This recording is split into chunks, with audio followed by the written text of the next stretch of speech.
Ал міне Құдай қаласа Көтенада кешенесін біршама жұмыстан аяқтадық. Мына су тартылған, алдында мен светтерін тартылды. Құдай қаласа енді 3 құдық қазылған. 3 құдыққа моторын қояды, сосын су қарады да Құдай қаласа талай кет. Артынан мал қанша талғасын дей ма. Жігіттің 3 міндеті бар дейді. Ұрпақ қалдыру, үй салу, талай егу. Құдай қаласа 3 жыл қараса, одан әжептәуір жеміс жидек салып, нормально болып қалады талдар Құдай қаласа. Көрдіңіздер ғой міне Құрбан ата кесенесі. Былтыр емес, қателеспесем алдыңғы жылы ашылу салтанаты болған. Қарасында навес құран бақшап соның астына келген қонақтар жайғасады. Соны енді ортаға тұр ғой, ашық қос жерге жайғастыратын болады.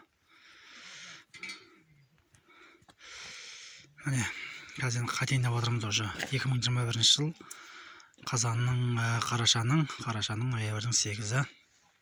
Электрик уже жалап болды сымдарын. Міне мынау Түркістан Балтакөл трассасы. Баршаңыз назарыңызға рахмет, көп ең бастысы аман есен болыңыздар, ауырмаңыздар.